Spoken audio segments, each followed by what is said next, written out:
Welcome to Rucks, Mauls and Oval Balls. That's right, it's your favourite rugby podcast, brought to you by your favourite rugby podcast hosts. As always, it is me, Dave, joined by Rory. Rory, say hello to the listener now. Hello, listener. Hello. Why did you delay? I said now. I expected it to be now, but that's fine. Sorry. I know. That's fine. Well, That's one day we'll make this a finely tuned operation. How are you? I'm good, thank you, David. I'm very good, thank you. How are you, I suppose? Oh, straight into it. Very well indeed. Obviously, time is coming closer and closer to the birth of what will be England's next generational prop / hooker. Let's not discriminate amongst front rowers. No. Yeah, time is moving fast, and it's not going to say it's all encompassing of the mind, but it's right up there with breathing and eating. It's certainly occupying a lot of the brain space, but that's all good. Obviously, there's still been plenty of time to watch lots of rugby, which I've been glad to do over the weekend.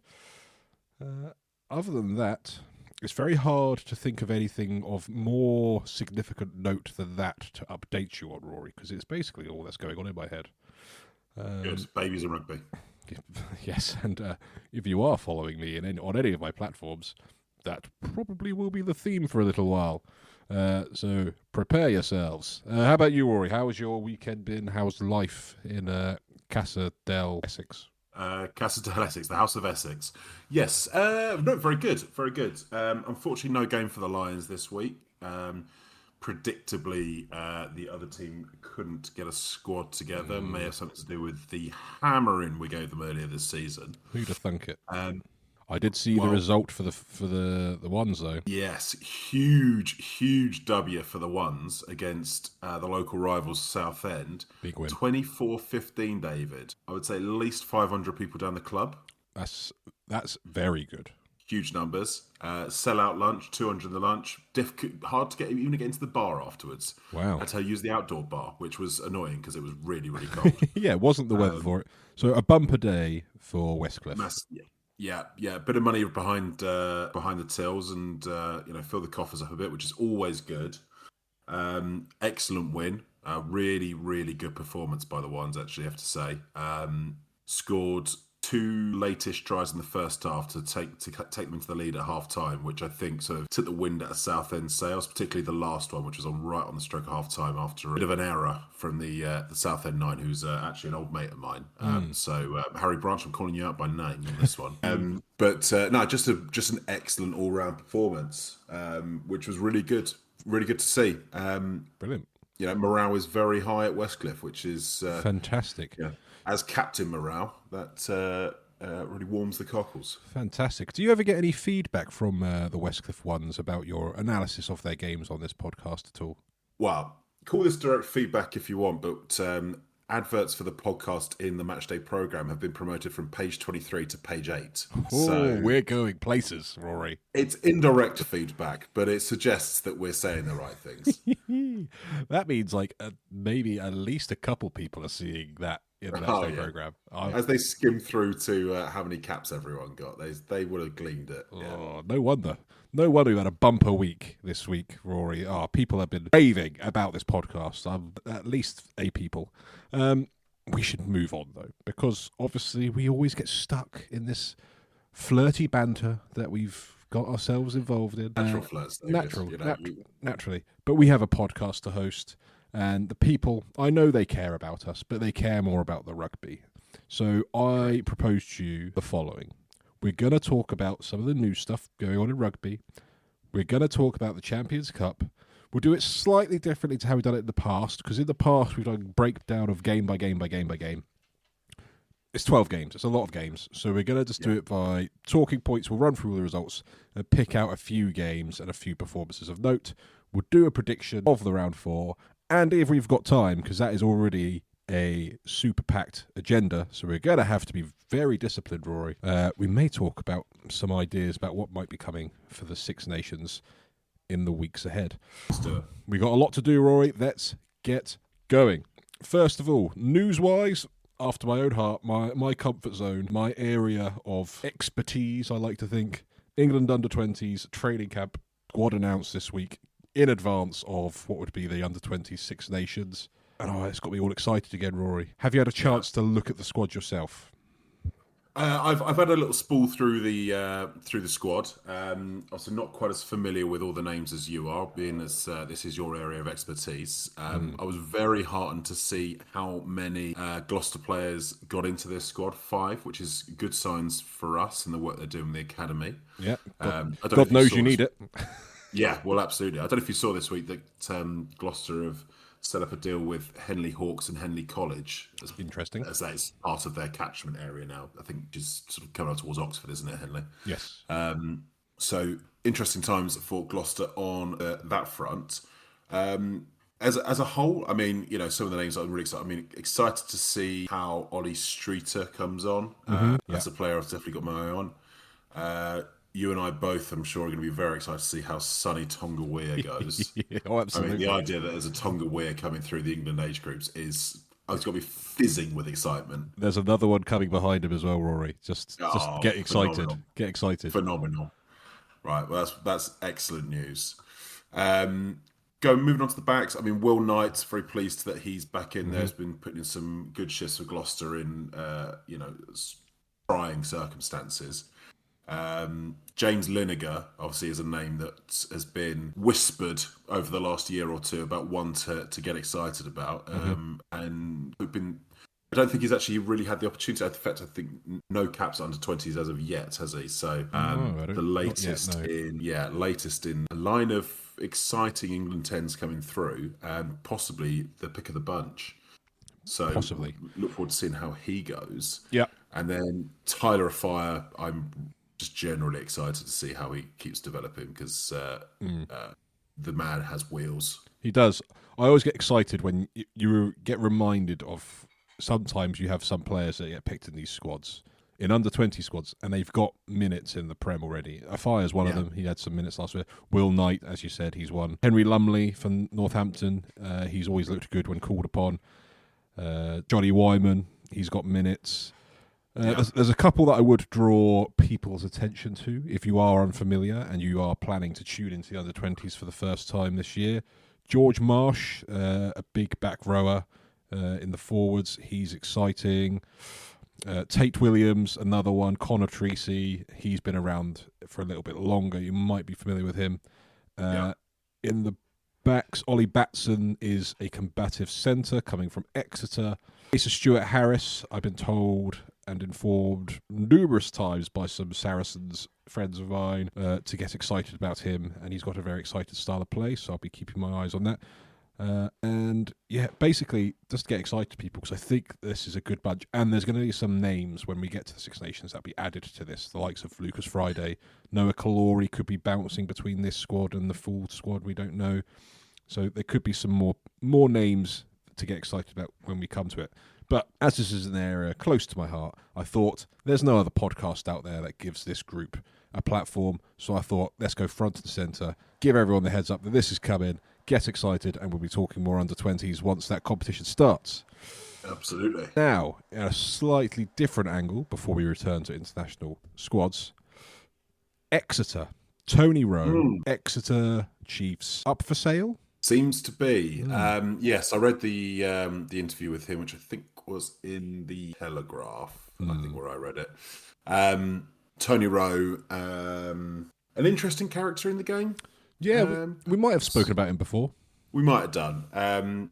He's obviously put a lot of money and time and effort into Exeter and, got them to where they are, and, they've achieved some great things. So can't take anything away from him from that point of view. No. I would say he's maybe not my direct cup of tea. No, surely not. But fair enough. He's got Exeter where they are. I think from the conversation he had in the papers, it sounds like he's reached his limit on how much he's willing to put in. I believe Exeter's losses were announced for this year, or the last year, has been about 10.8 million. Have I got that right? Yeah, that's what I saw. I would also point out that a big chunk of that is a write-off of the hotel debt. So it's not all doom and gloom that people keep pointing towards. Like, there is a big chunk of that is because of some interesting debt writing off that Tony Rowe's doing around that hotel business down there. Yes, I believe Tony Rowe sold the hotel to himself effectively as a way to generate income for the rugby club. Yeah. So a little bit of financial jiggery-pokery, but that's what accountants are for. Yeah. I think Exeter will actually generate some interest as an asset. They are, obviously that right down in that southwest corner, they are basically the only game in town, not just as top level rugby, but almost top level sport. I mean, you've got Plymouth Albion, obviously, right down on the coast. Obviously, Exeter City in relatively minor football team, League Two, I think they are. Yeah, there are sports teams down there, but as high profile as sports teams, Exeter have slightly got the market cornered in that corner of the world. So they're the only one I know that has European competition, put it that way. Yeah, they are. They're the only ones with an international remit, basically. Yeah. And it is, of course, it's rugby country. Yeah. So they'd be an attractive asset, I would expect, for anyone who wants to invest in rugby. I would not be surprised to see someone following the footsteps of Red Bull into the league, particularly with the Exeter Monsters, like pretty sewn up franchising. Yeah, the Exeter WKDs, the Exeter Monsters, the Exeter Carlsbergs. Yeah. I mean, to be honest, if we turn the league into just a series of drinks franchises, I'd be fine with that. The Gloucester Guinnesses has a bit of a ring to it. I like that a lot. A lot. You know what I mean? There is a ring to it. Yeah. But yeah, it's interesting times. Sorry? I was just say it's one to keep an eye on.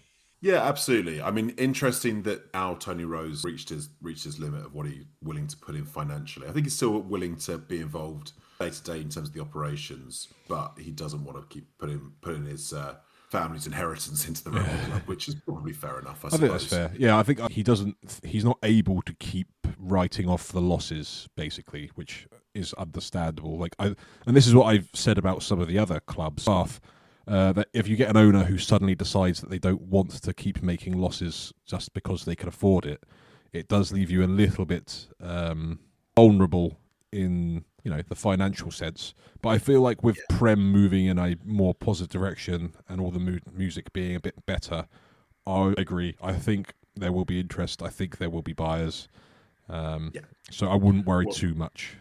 Yeah, I mean, in that vein, I think Bath building the stadium will put them in good stead because that's obviously a massive asset that they can definitely monetize in the city. Sale, if they build their stadium in Altrincham, that probably puts them moving in the right direction with that.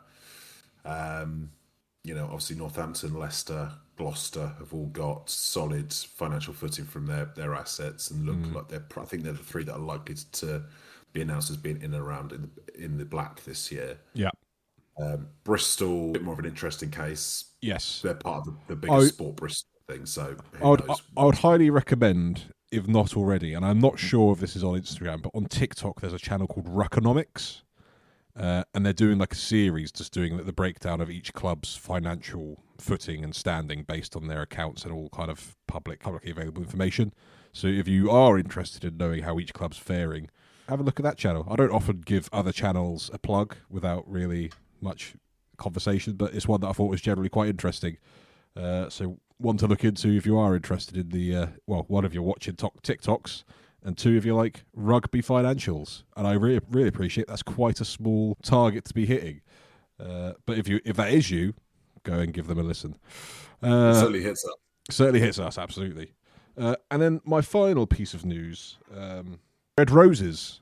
There's a new era of the Red Roses post-World Cup domination. Absolutely. Where there's a little bit of a changing of the guard, let's say. They announced their first training squad. Some interesting new names. What do you make of it? Obviously, it's always exciting when we get an international squad announced. So let's get excited. It is exciting. I think obviously, particularly on the back of World Cup win, of course, that's the main thing. But also, a really good start to the PWR campaign. That's going good guns already. Attendance numbers are really good. The forecast attendance numbers for England home games at the Six Nations So the current record is something in the region of 59,000. Right. They've already sold, I think, for the Ireland match at home, they've already sold 50,000 tickets for that. Incredible. One. So, with which was a couple of months to go, so they are looking to break the record there. So all of that kind of thing's moving in the right direction. And then on top of that, we're now seeing the kind of evolution of this England squad post World Cup. So still some big names. You still got the likes of Mo Hunt, Meg Jones, Ellie Dunn, of course. Abby Ward is still in there. Marley Packer's still there. I mean, I think it's still weird seeing a Red Roses team without Abby Dow in, but fully appreciate. No Abby Dow, no Emily Scarrett. So there's some names missing, obviously, from that World Cup win. I think it's interesting that there is an evolution. It is 47 people in this camp, so it's a big training camp. I suspect John Mitchell is trying to not sort the wheat from the chaff. That would be the wrong way to put it, but probably trying to get a sense of who's got the temperament as well as the talent to step up to that international scene. Yeah, and it's the best opportunity to see if there's any new partnerships to test by having enough people to try different combinations. So I'm quite excited about it. I always enjoy Women's Six Nations time. There's something about it, the competition. I quite enjoy it. Yeah, absolutely. So we'll see. So hopefully we'll see some new faces in an England shirt, which will be exciting for everyone. I completely agree, Rory. Now, conscious of time, conscious of our packed agenda, let's move to this weekend's action. Champions Cup, round 3. I'll run you through the results. So, listener, these are the results. If you didn't know the results, I'm going to say spoiler alert, but you should know the results. You should know the results by now. So, Cast lost at home to Bath. So, prediction by us, correct. Edinburgh narrowly beating Gloucester up in Scotland at the Hive, 26-23. So, I think we still got the prediction right. Yep. Bulls 49, Bristol 61. I think you got your prediction right. I was umming and ahhing about the selection of the Bulls. We can talk about that later. Yeah. Clermont 21, Glasgow 33. Prediction right. Leinster 25, La Rochelle 24. I think we predicted that. Sale, no, we didn't predict it to be that tight. Sale 26, Sharks 10. I think we predicted that right. We did. Yeah, we did. Scarlets 38, Poe 47. Fair play to Poe. We didn't predict that. We thought Poe would send the under-18s. Yeah. So, fair play, Poe. Leicester 57, Bayonne 14. I think we called that one. Quins 61, Stormers 10. I definitely didn't call that one.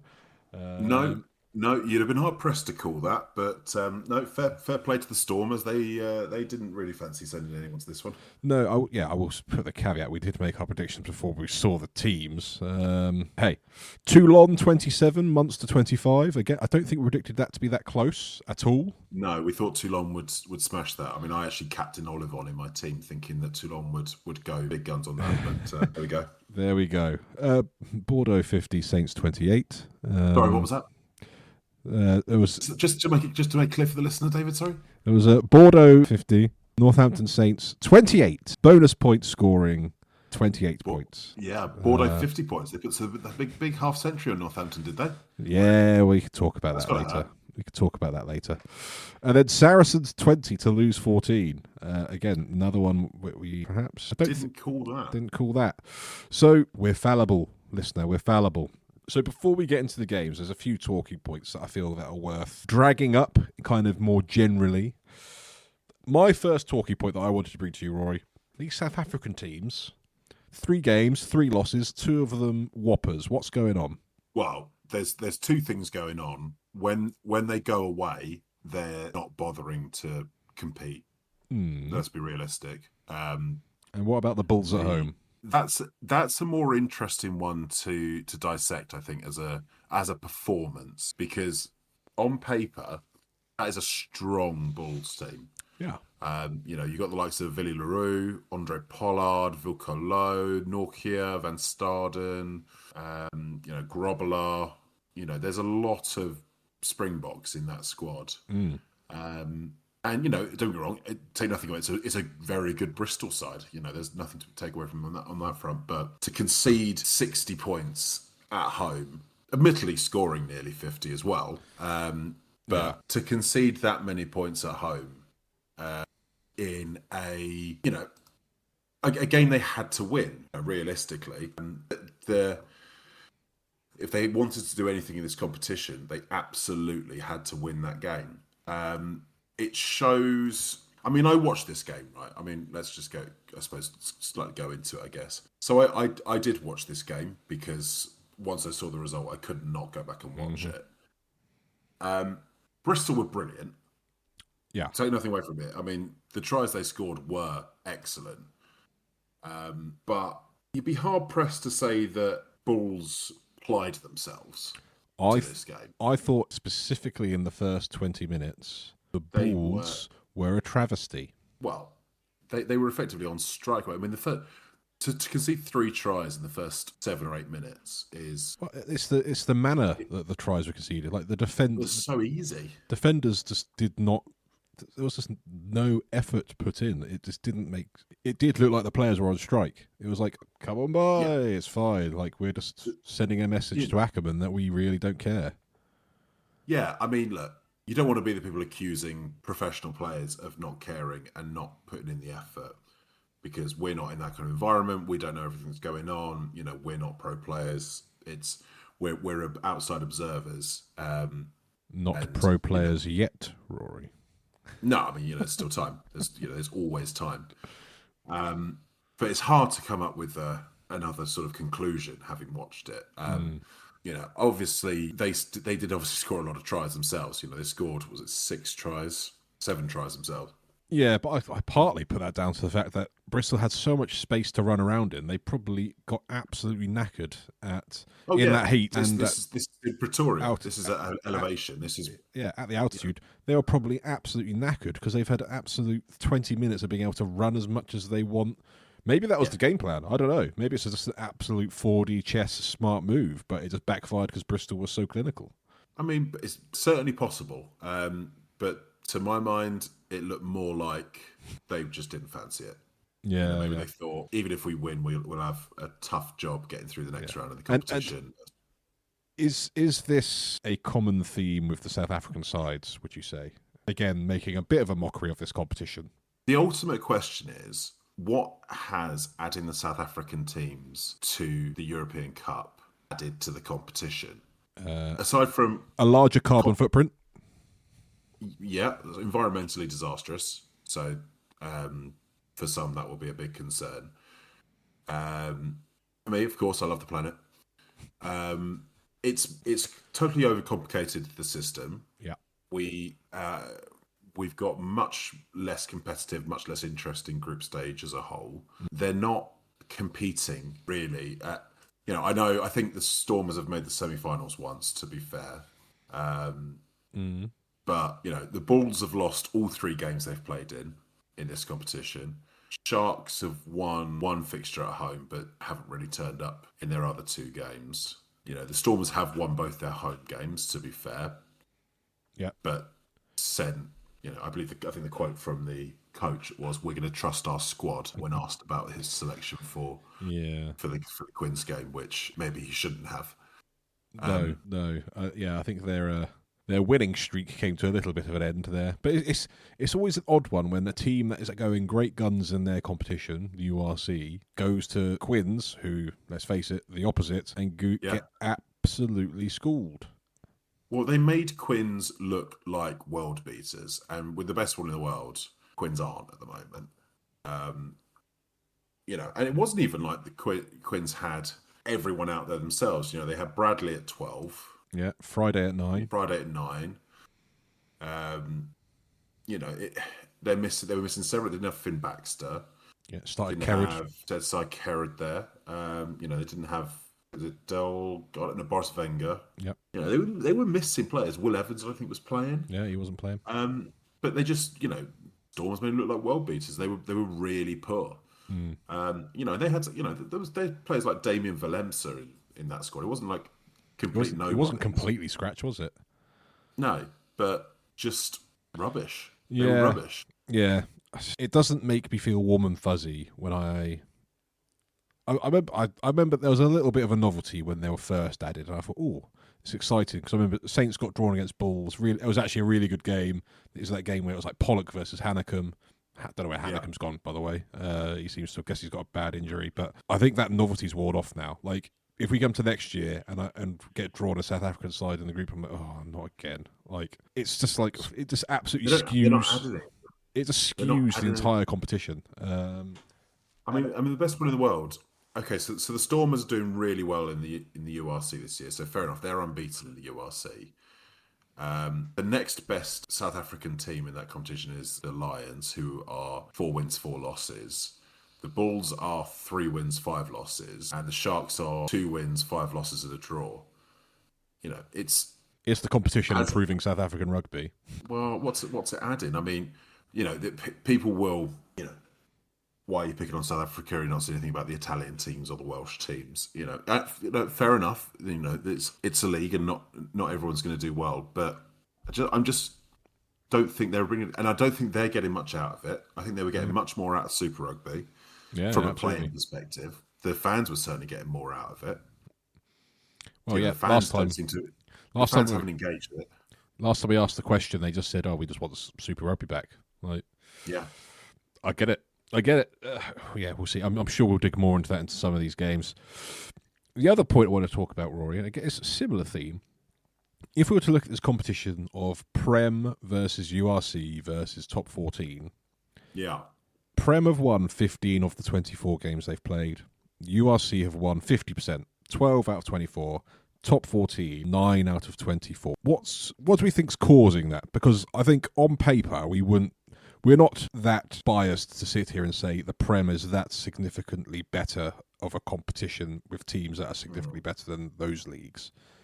But the results are skewed towards the fact that the Prem sides are having the better of everyone else this season. They are. I would say the top 14 is probably being dragged down by Bayonne, Cast, and Clermont, who all haven't really shown up this year. Clermont and Bayonne yet to register a win. Cast got 1 win from 3. So 3 of their 8 teams. In fact, La Rochelle have only got 1 win from 3 as well. But certainly, I would say Toulouse. Toulouse Clermont only have 1 win from 3. Yeah, that's true. But I would say Bayonne, Cast, and Clermont are the ones who've not really engaged with the competition this year. Obviously, particularly Clermont and Bayonne. So I think it's a bit of a product of the fact that the competition is just generally too diluted. There's too many top 14 teams for them all to be, and you know how competitive the top 14 is and how much the French teams care about that. So, what's in it for them to compete really hard in Europe a lot of the time? And so here's my statement, Rory. Please. The Prem is a closed shop, relegation-wise, as it stands at the moment. The URC is a closed shop, promotion relegation-wise. Top 14 isn't.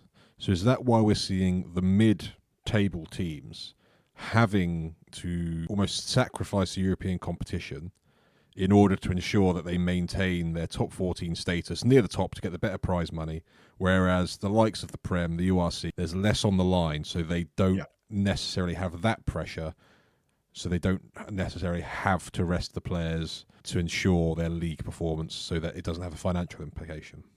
Oh, I wouldn't be surprised at all if that was a big part of their thinking. I mean, we've already heard, is it Jason Gilmore at Quins after they lost the last Prem game, then we're just gonna have a crack at Europe now. We know the league's gone, so there's why wouldn't they focus their time on the league? I mean, if you look at the top 14 now, none of those teams are in any danger of going down, but Astor 10th, Bayonne 9th, Clermont are 8th.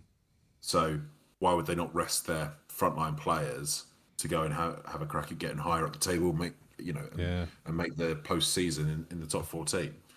So it's an interesting one. I expect that's entirely down to their thinking, Yeah, it's just, I always find it quite interesting when you can just compare the leagues and you wonder about the makeup of the leagues, whether that has an impact rather than just the actual quality of the squads. Again, throwing a further spanner into the works of why is the Champions Cup not working. Third point for you, Rory, and I know it's a point you're keen to discuss. It's just Premier Sports in general.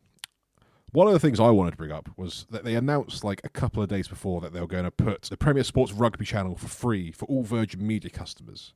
Do you know what game they put on? The Newcastle Red Bulls versus Perpignan. Right. Not Bath versus Cast, not Gloucester versus Edinburgh, the Red Bulls against Perpignan. Yeah. I mean, let's be honest, the Challenge Cup is less than... Even we're not following the Challenge Cup at this point. No. And I looked the last round. Do you know what the only game from the Challenge Cup that was televised? Go on. It was the Red Bulls. Oh, really? Well, that might be quite cynical on their part then. Do you know the only side that was televised in round one? Was it the Red Bulls? I think so. So part of me is thinking, have the Red Bulls paid to be put on telly a little bit on Premier Sports? I don't know. I don't want to call Premier Sports into disrepute, but it does feel a bit coincidental. And on Premier Sports, how are we feeling about their job handling the Champions Cup this year, Rory? I've got a lot of problems with how they handle this competition this year. So firstly, one of the big things I've got, the way I access Premier Sports through their phone app, which I then can either cast to my telly, or if I'm watching a game while I'm commuting back and forth to the office, I do the same. I often do to kind of catch up on everything. I use that. It is average at best. It's glitchy. A lot of the times the video playback, out of sync. Missing. Yeah. Well, it's out of sync, or this bit it just jumps ahead to another bit of the game, and you go, well, I don't know how much I missed there. Let's hope it's not important. You know, it's poor. The production values of the game themselves are poor. I think it's not across the board. There are some good commentators in there. There are some pretty average commentary choices in Premier Sports. Any particular ones? Well, I have a slight suspicion that some of the Irish commentary is a little one-eyed. I don't know if you listened to the Leinster La Rochelle game. You'd think every Leinster carry had the weight of Michael Connors behind it. You know, everything was drafting up some mythical medieval Irish king. You know, it's so biased to the point where it's quite funny, but it's also, if a commentary team from anywhere else was quite so biased, it would be pointed out. I think I can say it as delicately as I can, not to. Well, it's like when Austin Healy and Ben Kay commentate on Leicester games, but yes, but that's amplified. A very good comparison. Yeah, it's that kind of. That's not a bad comparison. If anything, it might be worse than that. It's definitely amplified. I would say from listening to the Leinster La Rochelle game. I'll be honest. I really hope TNT get the Champions Cup back. Premier Sports can keep the Challenge Cup. Don't care about that. Even though Gloucester are likely to be in it next year. Yeah, that's very true. Premier Sports are definitely doubling down on their rugby, though, and it has me a little bit worried. Because obviously they've gone for some Six Nations games. I think they've got all the Welsh ones, so obviously they were the cheapest. Yeah. It's interesting. Yeah. It's interesting the moves they're making and where the direction of rugby on TV goes. Yeah, they are doubling down on it. I would ask whether I think TNT might have the financial muscle to prize the Champions Cup back. They certainly have the eyeballs. Yeah. And let's be honest, it's just a far better production with TNT. Oh, absolutely. And I'm sorry, send people to the games. Stop doing it all remotely. Yeah, I know. It's bizarre, isn't it? It should be the bare minimum is that you have boots on the ground at the stadium. Yeah, I completely agree. It's like, I get it. There's 12 games to cover on a weekend, but you can still send people. Like, most sports are able to send people to the grounds. Like, if you watch Match of the Day in football, they've got people in the stands in League Two reporting back in the stands. Like, yeah, it's doable. Yes, it's more expensive to do it that way. Spend the money, make the production good, and then people will stop complaining. They might actually want to sign up for your services. Also, one of my bit of a bugbear I've got at the moment, and it's not just Premier Sports, it's the superimposed sponsorship on the pitches that you get now that sometimes clash with kits that if they're particularly white, you might see a little bit of branding on it because it's all superimposed by AI or something now. And it's so obvious. It's just bring back the paint. That's what I say. Game's gone, David. Game's gone. But talking of games going, I feel we wouldn't be doing our listeners justice if we didn't analyse some games. Yeah, let's start softly. Let's start with a game close to your heart, Rory. Yeah. Let's get Rory's review of Edinburgh versus Gloucester. Will you allow me to be cautiously optimistic? Rory, for this particular episode, you can be as optimistic as you like, as long as there's allowances later on. Okay, so this was a loss. We thought Gloucester would lose. We both agreed on that, I think, prior to last weekend. I don't think either of us saw Gloucester taking it down to the wire. No, I put Duhan van der Merwe in my fantasy team because I thought it was going to be an avalanche. Yeah. I don't think anyone saw Gloucester being up at half-time. Nope. I don't think anyone predicted that things like our line-out would be vastly improved, even with Will Crane still at hooker. And again, I'm not digging out Will Crane. He's just in a bad position because he's on loan from Hartbury. He's a part-time player. I say it's not on him. It's just the circumstance. I don't think we saw Mikey Austin having a vastly improved performance, both with the ball, with his kicking, game management, his tempo. We did see Gloucester getting another back injury. Hathaway went off at half time, but that's standard. We get at least one of those a game. That's par for the course. Yeah, that's baked in. We didn't think we'd see a dogged, offensive, gritty performance from this Gloucester side because they haven't offered one up this season, really. No. So it's a loss, and there were still big problems. Freddie Douglas had a field day at the breakdown. I think he got 8 turnovers, something like that. No, so he got 5 turnovers, bringing his total for the tournament up to 8, which is leading the way. Sorry. 5 turnovers, 3 of which I think came in the first sort of 20, 25 minutes. He was an animal, and I tipped Freddie Douglas to. You did as a breakout year, 2026, and he started well. He started well, and just for context, 5 turnovers for an individual player is a lot. You don't see it very often. For somebody who looks at the stats week in, week out in most competitions, you don't see a single player getting 5 turnovers that often. So no, hats off to Douglas. He was excellent. And, it's a really good Edinburgh back row. McConnell is really well fancied. I think 6'6". Yeah. Unit. Very big and rangy. I think he's only just out of the under-20s himself. So he's another one to keep on. And then Bradbury, again, is a very strong player. It was, Edinburgh changed their whole front row after the first half an hour, which may have been a pre-planned suspect was, yeah. But it also, they wouldn't have done it unless Gloucester were putting pressure on them up front as well, because they brought on Schumann and Ashman. Oh, yeah. And Paul Hill. They brought on international players. They brought on an upgrade, let's face it. Yeah. So from that, I'm quietly pleased with the direction of travel there. And I'll be honest, the performance with the ball in hand was so vastly improved. Surprise, surprise, Charlie Atkinson at 10 and George Barton at 15. What? You dropped Harry Byrne? No, Ross Byrne, sorry. Well, I dream of Harry Byrne, David. I've got Ross Byrne to watch. But we looked so much better with the ball in hand. Seb Atkinson came alive. Yeah. Put Hathaway in for his try. He was making breaks. He was making turnovers. He looked great. I say Mikey Austin looked so much better at 9 with Charlie Atkinson outside him. I thought Charlie Atkinson, the yellow card notwithstanding, which is a little bit unfortunate, trying to stop them all, which never should be a fly half's requisite. Yeah. But I thought he looked really good. George Barton, I thought, was fantastic. Yeah. He's fantastic under the high ball, competing with the likes of Duhan van der Merwe up in the air. Kicked his goals. Made some nice little half breaks here and there with the ball as well. So it's a loss, and you can only take so many positives from a loss. But given the way things have been over the last few weeks, I'm cautiously optimistic about the direction of travel at the moment. We've got a new hooker coming in on a 3-month contract, Boyle Tia, whose brother I think we saw debut for Ho a few weeks back at Pyrenees. Yes. So he's coming in from Waikato. We've made another signing this week, Jean Klein, which is a great signing for us, I think. Big signing. Big. Literally. I think it's a really, really shrewd signing, sort of player that Gloucester need, that kind of grit and experience. So that's really good news. And, I'm not saying that we've turned the corner. I'm not even saying there's light at the end of the tunnel. No.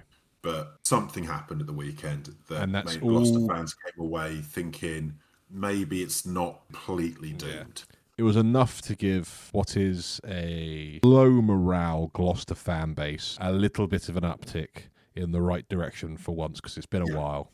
So we'll take what we can get, Rory. We'll take a positive performance, because let's face it, the Hive Stadium is not an easy place to go.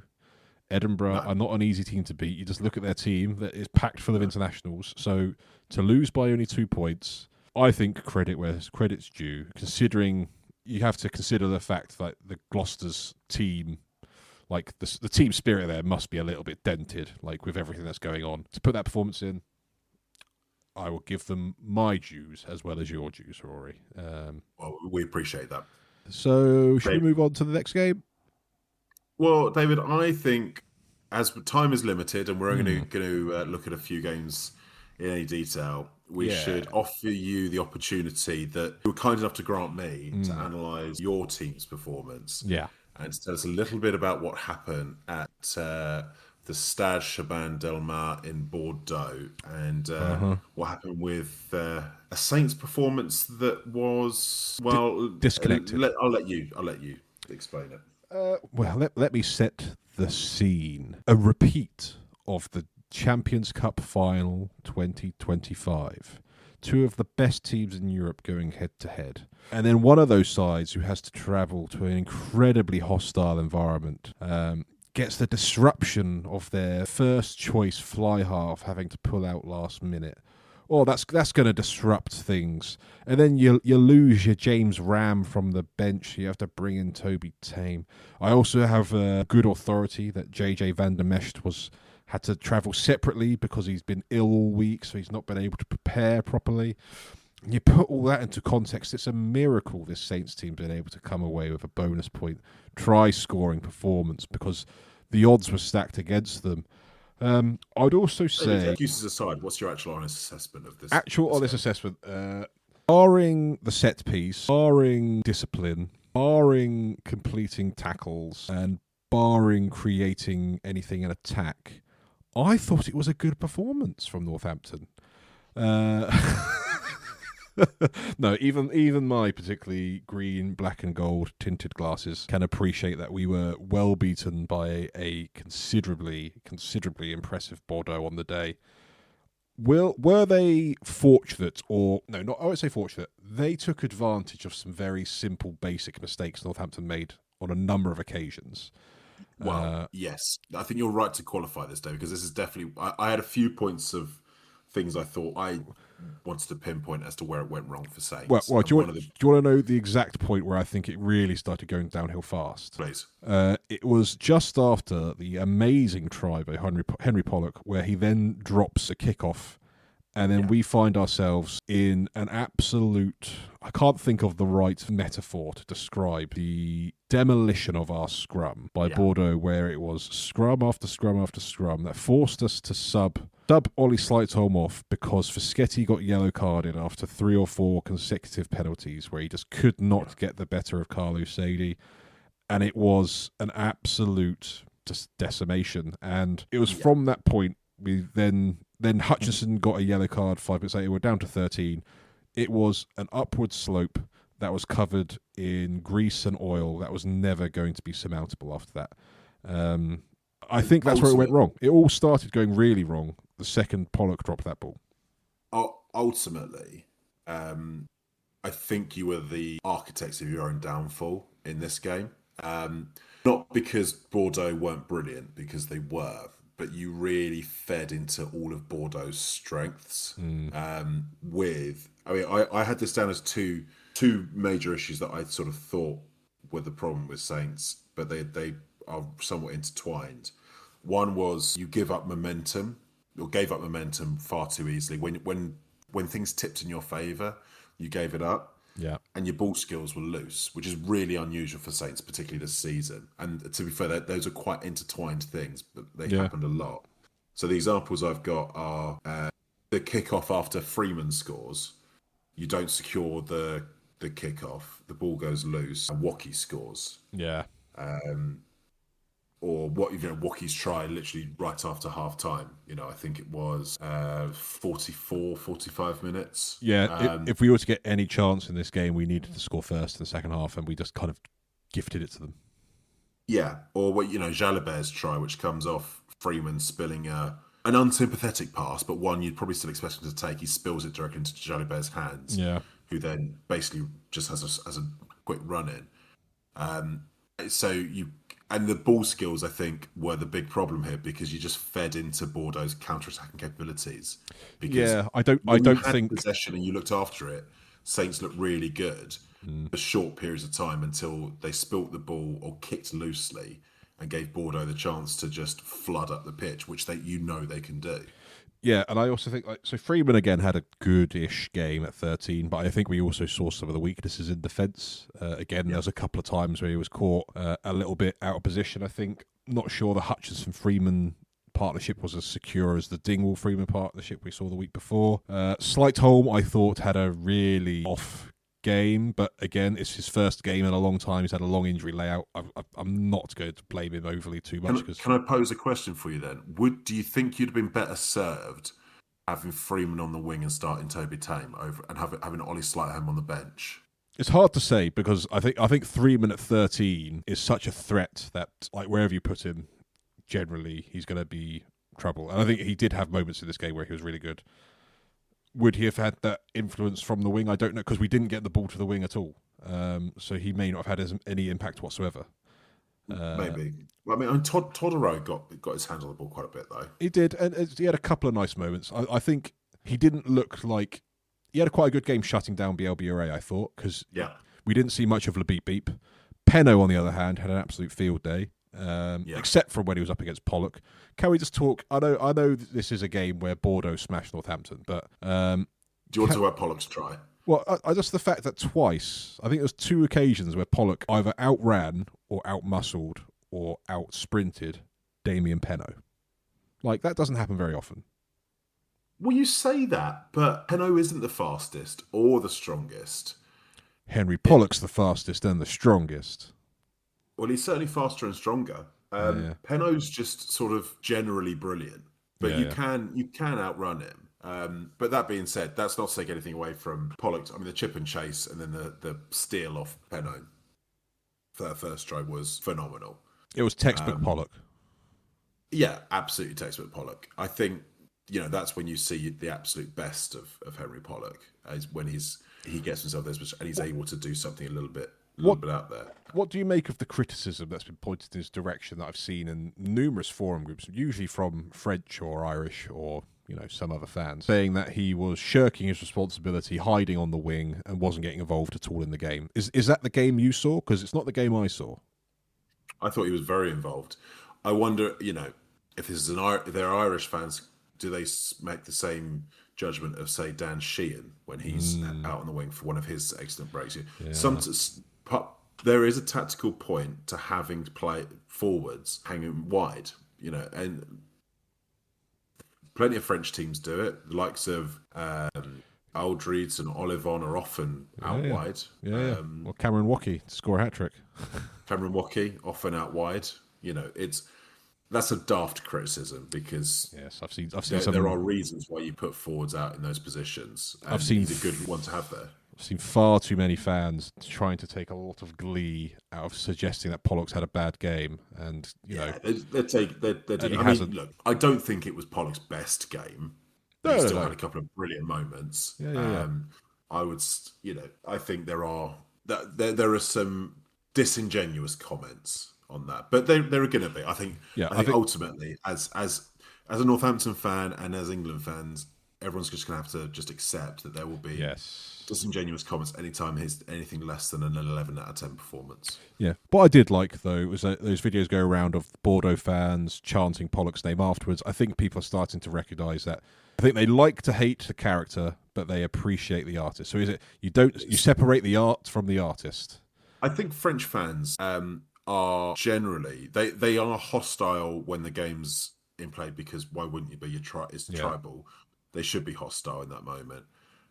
I actually do think the French fans are pretty magnanimous about brilliant players and I don't think they're jingoistic, about it being an English player. It's, if you ever seen the advert about, Merci c'est Johnny, but for Toulon, or there's loads of examples of French fans that have embraced foreign players or players from other teams. I don't think that's going to be a lot of it, but yeah, they are going to be a bit jingoistic when they get the opportunity in the game. Why not? And yeah, it adds a bit to the atmosphere. I don't hate it. And if you can see Pollock, actually, I think he enjoys it. I think he plays to it, so fair play. Do I want to talk any more about this game? Probably. Well, can I ask? Well, can I make some points? Okay, carry on. Yeah. Sam Graham was phenomenal when he came on board. Yeah, I thought when he got on the pitch, he was absolutely superb, and he dragged that team to a bonus point with his contributions with the ball, because he carried like a demon. Yeah, I think letting him go to the Red Bulls will be something that comes back to bite us in the bum. Well, they've picked up a good one there. He'd be a good pickup for any player, for any team. Sorry. I also wanted to get your thoughts on. So you mentioned the problems at scrum time, which, particularly in that first sort of 20-25 minutes, were really, really stark. With Fischetti ended up in the bin. It did shore up very quickly once Mania Yogan came on. So it did cross my mind. Would that game have gone differently if we'd started with a Yogan? Is a Yogan better than Fischetti?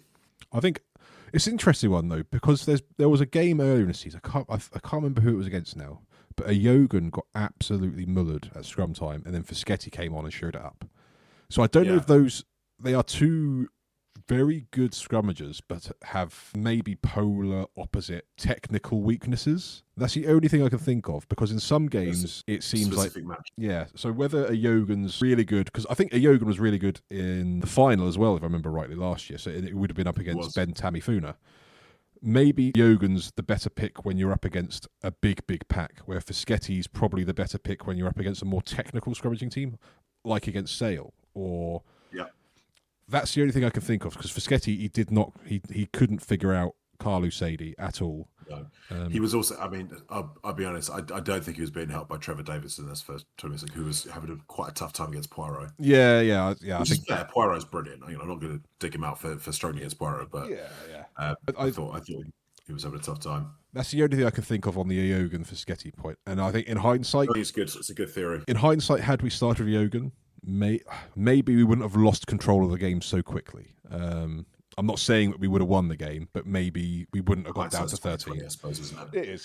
To be fair, it's possible that you picked it the way you did, thinking you'd need a Yogan against Tamifuna later in the game. Exactly. You forget they've got two absolute mountains. I can't get over the size of Sadie's legs. They're just absolutely lovely. They are lovely. They are. That's prime real estate. Those thighs. So Bordeaux beat Saints 50 points to 28. Going into the game, I thought if we could come away with 1 point, I was thinking it was going to be a losing bonus point. Coming away with a bonus point is okay. We're still in a position where it's possible for us to get second place in the pool, depending how on kind of results go.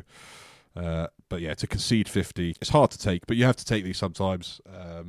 Northampton will come back. They'll have better days. And Bordeaux, they're looking real good for the tournament. Because I think the next game I'd like to talk about, Saracens versus Toulouse. Yeah, this was well, it's interesting, obviously, just for the fact that Saracens pulled this performance out the bag to beat Toulouse, and there's been some quite well documented press. We've spoken a few times about thinking that Saracens just off. The rest of the media world is just catching up with our observations on the matter, and have been kind enough to supplement our thoughts over the last week or so.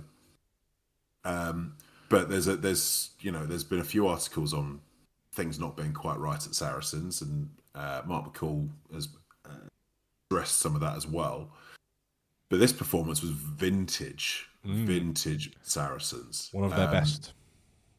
Yeah. I think we should probably acknowledge that Toulouse have been very unfortunate in two visits to the British Isles, both occasions to arrive to raging horrible storms. Yeah, I think both of their losses have come when there's been actual declared storm weather. And I would like to put out there a proposal for next year's final to be taking place in the midst of January.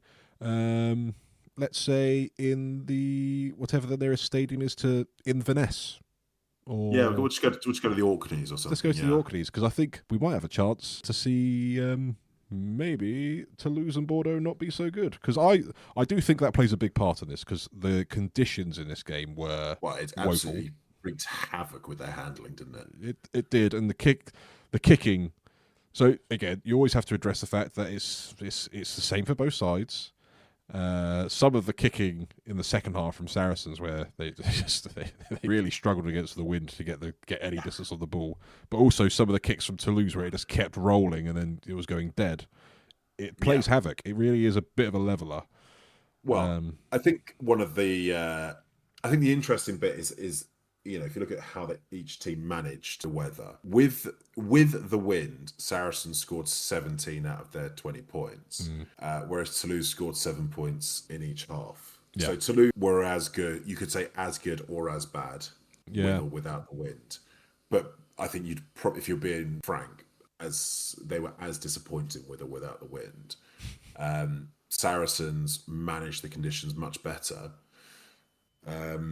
And they were dogged, and you can only play what's in front of you from a Saracens point of view. So the fact that Toulouse had an off day and at points looked like were struggling to catch a cold, some really fundamental errors from players who should know better. But I thought just Saracens' ability just to cling in there, particularly in that first 20 minutes or so when Toulouse get their first try, but they were all over Saracens. Yeah, until Shagan's try. I think Shagan's first try was the first time Saracens had ball in the Toulouse 22. Shagan had a great game. We haven't spoken about Shagan really because he's one of those players that doesn't get a load of focus. He's been quietly one of Saracens' best performers this season. Looks like he's really bulked up. His power in the collision this season is far higher than I remember it being in previous years. Yeah. And he really showed that. He was good. He's actually quite good in the tight spaces as well as... He reminds me a little bit of peak Slightholm, like the way Slightholm plays, where it's just fiery and combative. Yeah, he really accelerates into contact. And, not all players do that. No. Not to that extent. So, and Shagan I thought was really good all day. Obviously got 2 tries. The second one where he rounds, I think it's Ramos in the backfield, and he rounds him after Zovsky gives that little step and a half break. Yeah. Feeds him. It's 2 really well taken tries, but I thought he was probably my man of the match in that game between him and Tom Willis, who obviously got the other try, and then just Tom Willis. Being Tom Willis. Taking all responsibility in Willis versus Willis. I enjoyed that. I enjoyed that thoroughly, the Willis versus Willis. The headlock was good fun. It makes me really yearn for a time where we can see them both play in the same team, maybe in a white shirt with a rose on it. Imagine it. Imagine that back row. I think they'd be a carnage pair, wouldn't they? But they really would. Imagine a back row. You're going to roll your eyes. A Pollock, Willis back row. What, no Curry? No Earl? We can imagine we can imagine those as well, but I'm just saying imagine a Pollock, Willis. We can imagine the others later. Or if you want to go full combative, like imagine a Cunningham South, Willis back row. Or you say that to me, and I think back that can take on the South Africans. Don't say it, Rory. Don't say it. Just say it. Yeah, look. I mean, the fact that we're going to be Sons Willis is going to be is a travesty really for England fans, because we've produced the two best back rowers. Yeah, probably possibly 2 of the best back rowers in the world. I say I'm not going to put them both at the top, but 2 of. Yeah. They're certainly both in that conversation around who are the best back rowers in the world. And we're not going to play either of them. No. Have you seen? There's been a couple of murmurings about Willis of the Jack variety coming back to the Prem though. He's apparently got a clause to come back for a season to get into the World Cup squad. I'm not convinced that Borthwick will have much truck with that, unless they're having direct conversations. I don't know that Borthwick will want to disrupt his options by bringing Jack Willis straight in. Now, if he's pulling down trees, what are you going to do? But yeah, well, he was player of the season. He was player of the season last year. It's by all things from what I'm hearing, he's on track to be player of the season this season again. I don't know how many more trees you need to pull down. Yeah, if he comes back to the Prem and continues to just absolutely pull up trees, then maybe he'd be forced to. But definitely a space to watch. Going into this last season for the World Cup. Also, on a similar note, this game was really, really, really entertaining in quite an old school gritty way. I thought it was tense right up to the end. Oh yeah, it was. I don't know, it's just also I just want to talk Dupont. I know he's had his long layoff. I know he had a long time out of the game, and I know I'm basing it off of Champions Cup games. I've not really seen him in top 14. Maybe he is flying in top 14. But off the games I've watched him in the Champions Cup, he doesn't look as superhuman as he has. And I do take for granted, accept that these have been in games where it's been bad conditions and maybe it's limited what he shows. But in the past, I remember him being able to pull off the impossible in any condition. He doesn't seem to have it at the moment. I'm going to reserve judgment until I see him in Les Bleus. Okay. With a full complement around him, because like you, I haven't watched top 14, so I don't know how well he's going. I do know that Toulouse are going well in the top 14. So my gut feel is if they're going well, he's probably going well. Just to give you some context, I'm just looking at the top 14 table. Their points difference after 14 games is plus 248. Okay. That is almost an average of a 20-point margin per game. I'm going to put that all down to Jack Willis. Yeah. Obviously it's Jack Willis. Yeah. Maybe Aldeguerri. Oh, just got tighthead in there. And Merkler. Merkler, the world's oldest 24-year-old. Yeah, but what does this mean for this competition with Toulouse losing 2 of their games in the pool stages? Are we going to see them getting a rough journey to the final? It looks like they'll have to play 3 away games. They could draw against Bordeaux, which would be entertaining. And I think, actually, thank God, a narrative has been born of the group stage. Imagine have a narrative. Imagine it. Yeah, that's true. Actually, I should keep quiet about that one and embrace the narrative that's to come. Yeah, I wouldn't fancy being Sale going there this weekend. No. Through no fault of its own, the competition has thrown up a narrative. Yeah, by no design intended by the competition. We'll see how that one fares out. The next game I had earmarked to talk about was Bulls versus Bears, but I feel like we have touched on that already. I think we've covered it. It's to be honest, it's beyond analysis because of how shit it was as a game. To the point where I didn't bother writing notes. I was like, I can't write notes on 110 points. No, there's too much. There's too much to note down. I think what we've covered of it is what I think the only other thing to really cover of it is, and this is maybe piggybacking on some narrative that's come out of some lesser podcasts this week. Ellis Genge is currently just playing at a superhuman level. Oh yeah, he absolutely demolished Wilco Lowe at the scrub time.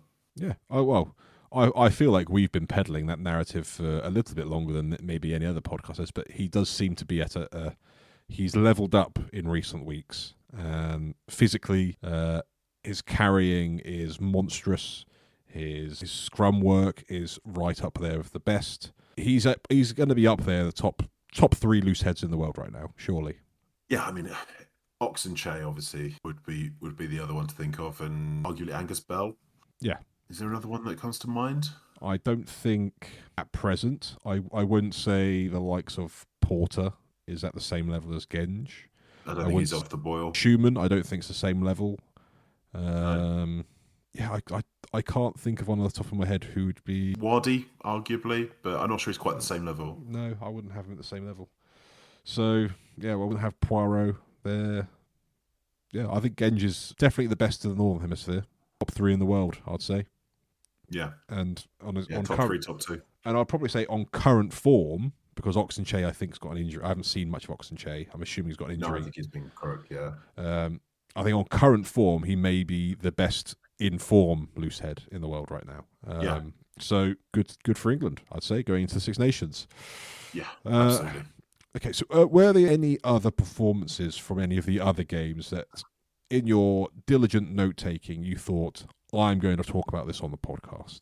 There are certain things that I think I just like to get your thoughts on. I think rather than go through games, I think you pick up some English players that I thought were notable, particularly good this weekend. Yeah. In the Quins game, I mean, a lot of good performances. Lucas Friday, excellent at Yep. night. I was really, really impressed by his performance, actually. Again, another time where we've tipped someone to have a big 2026, and he started 2026 with a bang. Absolutely, absolutely. In fact, a lot of their English players did very well. I had thought watching Caden Murley in this game, and he got one or two jackal turnovers. Mm-hmm.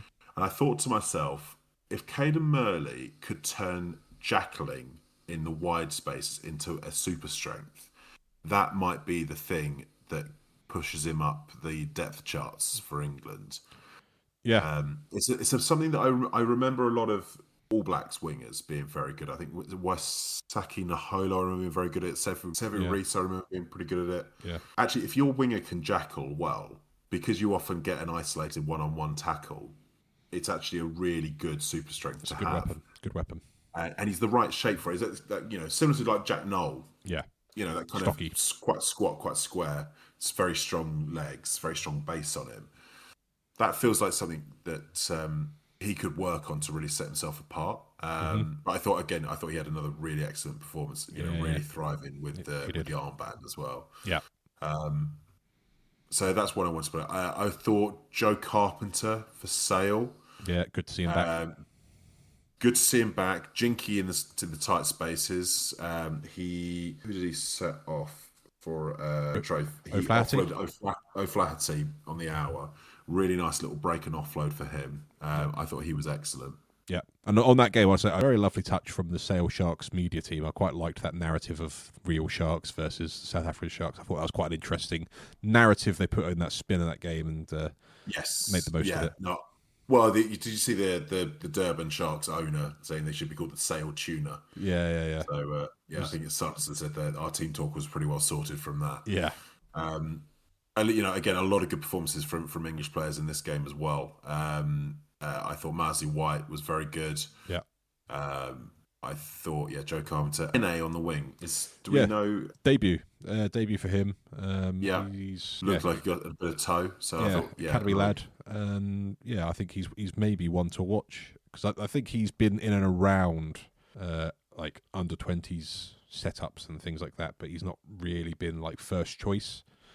So interesting to see that he got this game. He looked very good, I thought. Yeah, agreed. Very good. Ben Bamber again continues to impress. I thought James Harper at tight head in a game where Bevan Rod was having a tough time against Vincent Koch. I thought James Harper stood up quite well as well. Mm-hmm. It's got some more good performances from English players there. And then in the Bath game, Max Ajomo, again, another really, really tidy performance, just knits that backline together so well. I like the little flexible, I could play 12 or 13 with Redpath. I like the idea of him doing the same thing with Ollie Lawrence. Yeah, it's a big headache for Borthwick on the Six Nations. It's a good headache to have, isn't it? Especially with Atkinson coming back into a little bit of maybe form with Gloucester and fitness. And Ajomo. I'd also want to, and I know we've done it before in this podcast, but Leicester, Billy Searle. Yeah, frankly, an inspired pick by me and my fantasy team. So annoyed at it. Should have captained him. I thought he was fantastic. He just absolutely dominated this game. Radwan as well, I thought, again, really impressed. Ilioni, when he came on board, really, really combative. Ollie Chesham looked really good.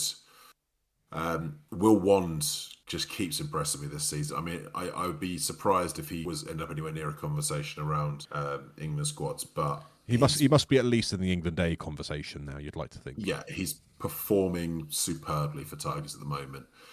Absolutely. But Billy Searle once again, star of the show. Absolutely star of the show. Yeah. Obviously the England fly half debate is pretty. It's settled that it's between Ford, Smith, and Smith really, but. Searle, if he keeps playing like this, I think we spoke about it on a previous podcast, but you can't ignore it forever. If he keeps playing the way he is and he keeps getting the minutes. So it's interesting what Leicester do, sticking with him and keep playing the way they're playing. It will be an interesting one. Any other performances, Rory? No. I think for that rounds up round 3 of the Champions Cup pretty well. Obviously, really good to see that the Prem clubs are generally doing pretty well in the competition. So that'd be a nice narrative as we await to see Bordeaux inevitably win it. Yeah. But yeah, I think there are some interesting routes through. I think the fact that Bristol and Bath are both still right up there. Certainly more interesting than it was this time last year, where a number of the English clubs, had kind of fallen short already. By and large, I think they can all still I think get through on paper, can't they? I think on paper, each Prem club is on course to make it. But we'll see.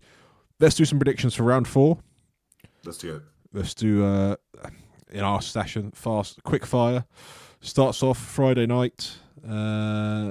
Poe versus Bulls. Well, I've got to go with Poe on this one. I mean, Bulls have been thoroughly disappointing, and I don't expect them to send much of a team on this one. No, I suspect Bulls will be hoping to lose this one, so maybe they'll finish last in the group. And just be done with Europe. Yeah. Poe, I suspect, will win that one fairly comfortably. Yeah, I agree. The other Friday night kickoff: Bath versus Edinburgh, the conquerors of Gloucester. Yeah, I suspect Bath will win this one quite comfortably. I mean, Edinburgh will want to have a crack at it because it obviously gives them, they've got the good opportunity to finish in strong.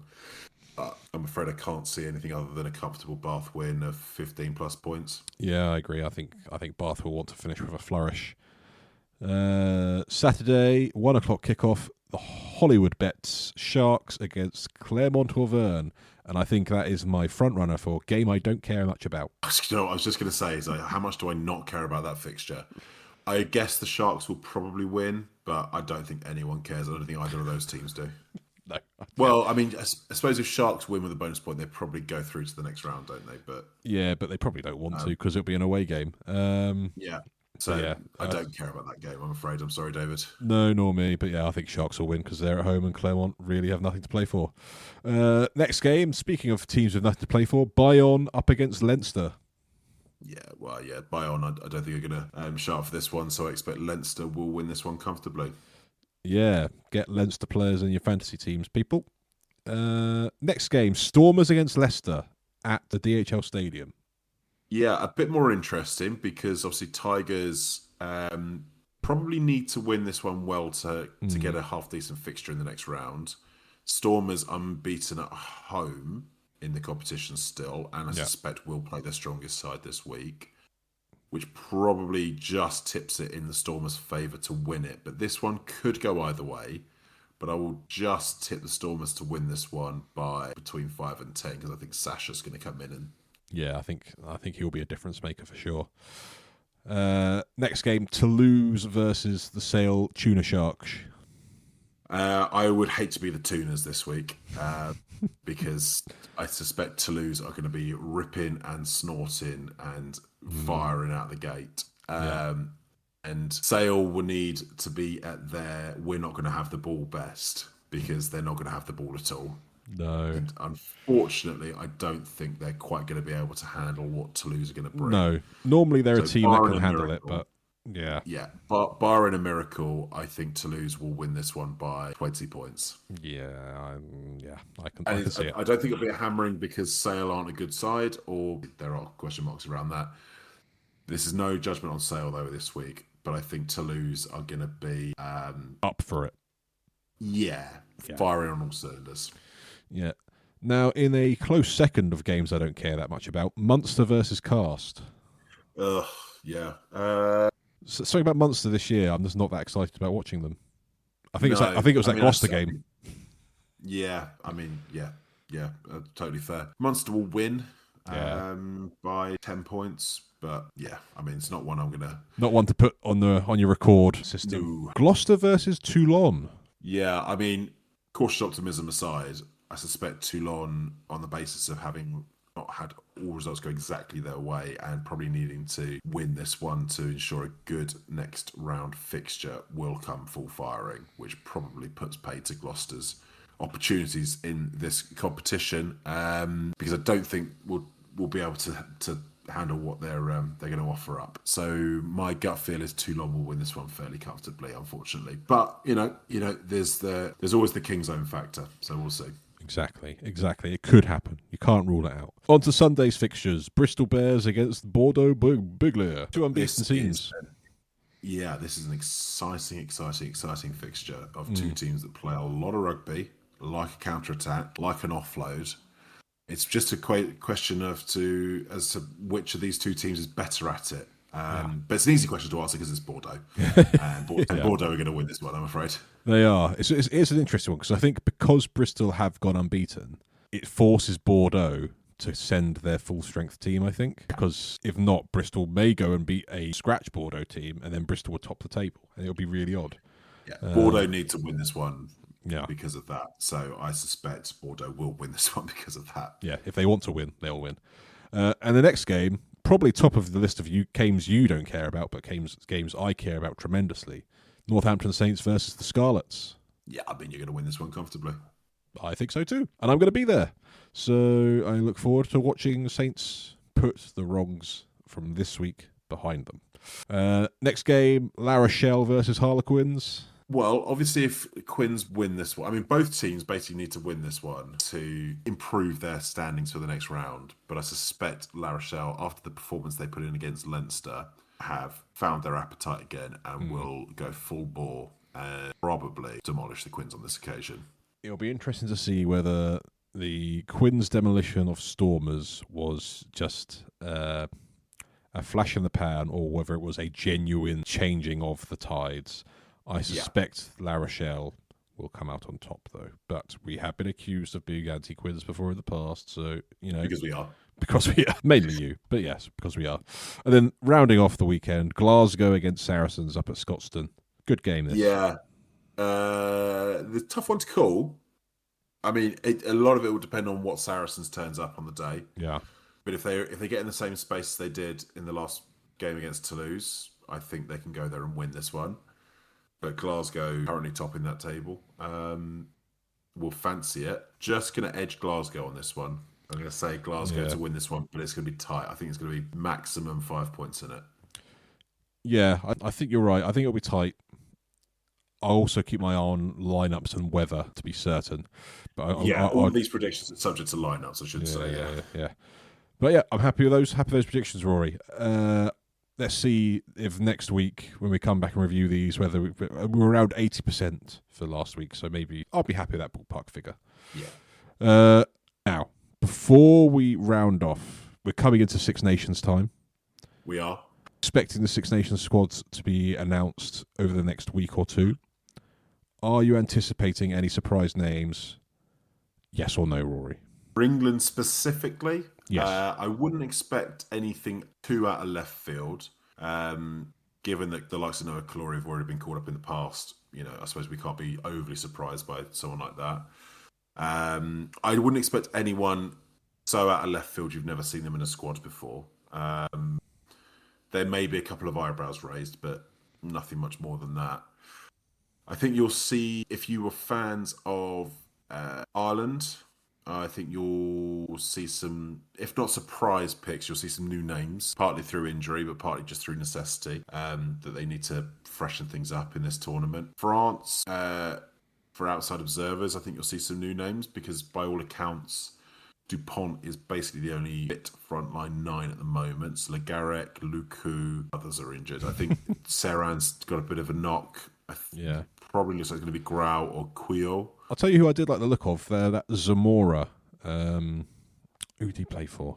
I can't remember now, but he played for one of the French teams who played in one of the early kickoffs. Very impressed with him. He played full 80 minutes. He was quite lively and was quite dangerous ball in hand, had a good kick on him. But, interesting one to keep an eye out. Not a position that they're light of talent in. So no. I mean, I would expect some eyebrows to be raised by some French selections, but, you know, anyone they bring in, I suspect, will be fantastic. But no, for England specifically, I'm not expecting a surprise picks. I think, you know, the likes of Calori, Leone, Jabulu. Did the performance this weekend for Saints put a stumbling block for Hendy? I think the question marks around his physicality are still going to be there because he got bounced in attack once or twice. His tackle success rate wasn't very good. No. If I'm honest, look, the Ginger Flash, I love him and I'd love to see him in an England shirt. But I would suspect, assuming Furbank doesn't make it again on this occasion, which he may not, I wouldn't be surprised if he has more towards Elliot Daly and or Joe Carpenter in that position rather than George Hunt.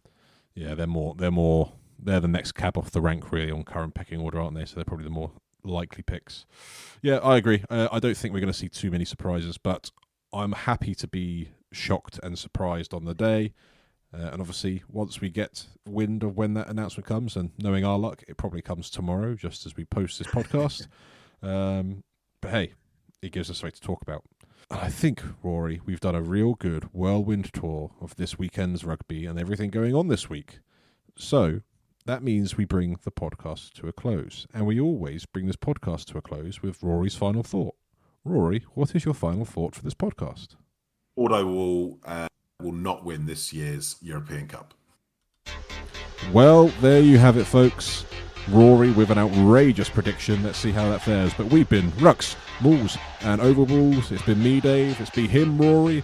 We've enjoyed having you listen. Remember to like, subscribe and follow. And we'll be back again next week. Ta-ra.